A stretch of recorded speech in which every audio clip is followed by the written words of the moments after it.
Assalamualaikum warahmatullahi wabarakatuh. Baruch atah Adonai Eloheinu melech haolam asher bahar banu mikol ha'amim venatan. Tentu saja Bible yang dimaksud di sini adalah Bible Perjanjian Lama asli yang ditulis oleh orang-orang Yahudi dalam bahasa asalnya yaitu bahasa Ibrani atau Aram, disingkat Bible Ibrani. Dalam Bible Ibrani nama Muhammad disebut dengan jelas dan tegas sebanyak 1 kali, yaitu pada kitab Sir HaSirim 516, Kidung Agung 516.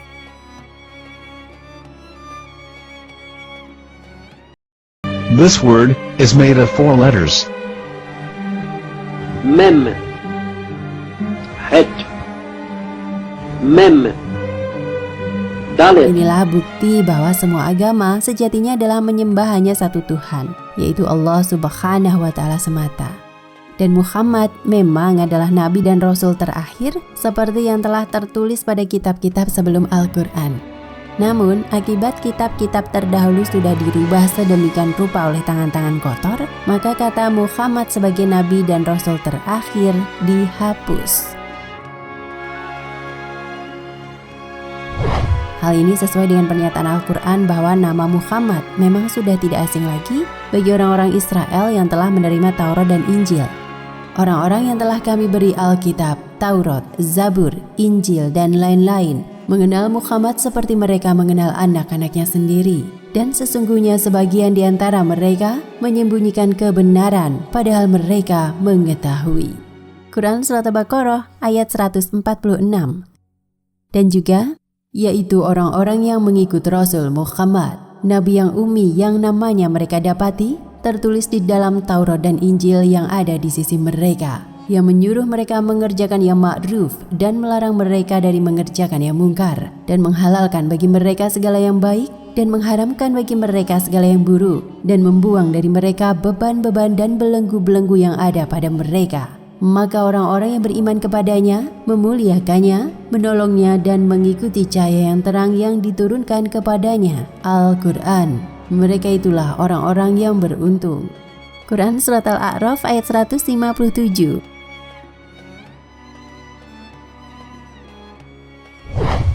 Sebelum membahas lebih lanjut tentang penyebutan nama Muhammad pada Kidung 516 dalam bahasa Ibrani, penonton wajib terlebih dahulu menonton video YouTube dan mendengarkan cara pengucapan ayat Kidung 516 dalam bahasa Ibrani yang dibacakan oleh Rabi Yahudi dengan mengklik link yang kami sertakan di deskripsi berikut ini.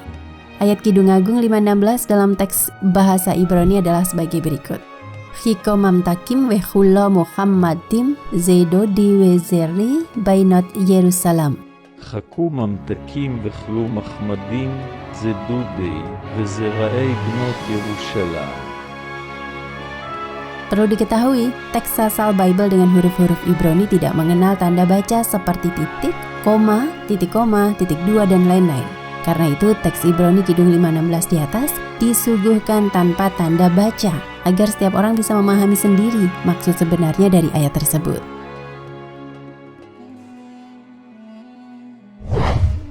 Kata Ibrani terdiri dari huruf-huruf konsonan dari kanan ke kiri, mem, het, mem, dalet, yang dibaca Muhammad.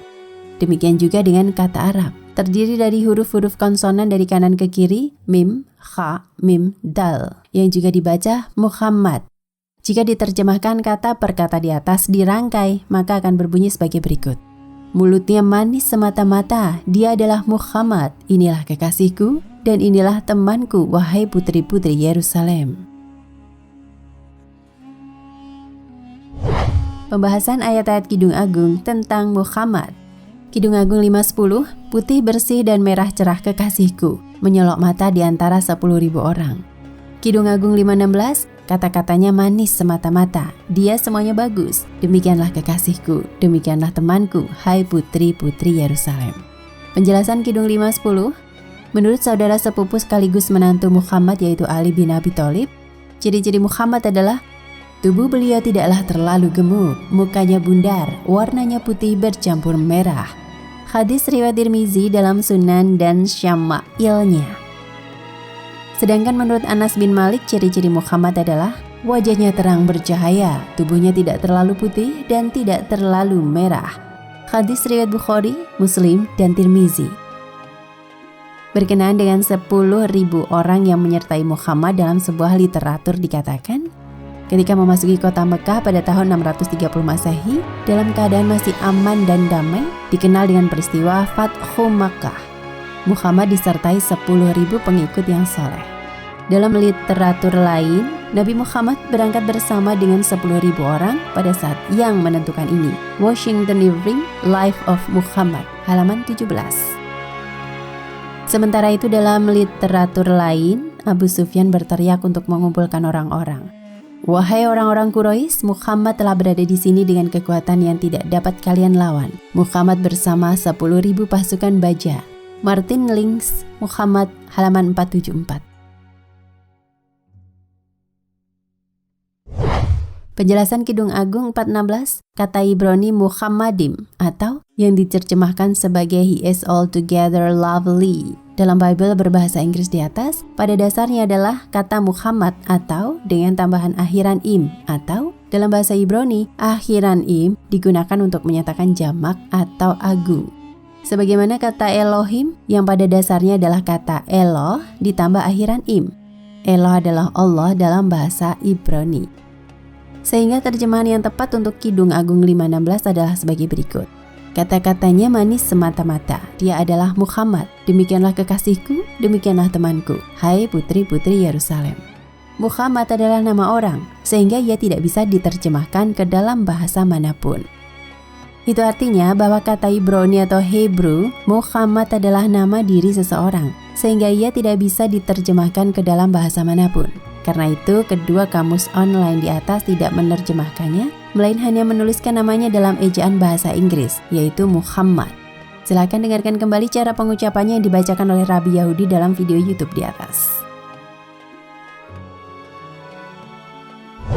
Dengan demikian, maka penyebutan nama Muhammad dalam Bible merupakan salah satu bukti bahwa Muhammad bukan dan tidak pernah menciptakan Islam. Bahkan nama Muhammad sendiri sudah tertulis jauh sebelum kelahirannya di dunia.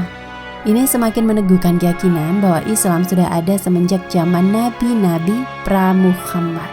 Adapun Yahudi dan Kristen sebenarnya merupakan produk distorsi atau penyimpangan dari Islam.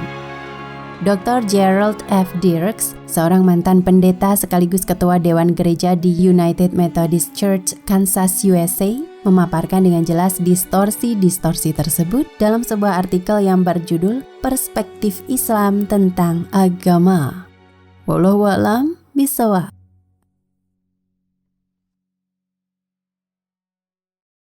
Nah, pemirsa Ensiklopedia Al-Fatih, sampai di sini perjumpaan kita kali ini. Semoga menginspirasi.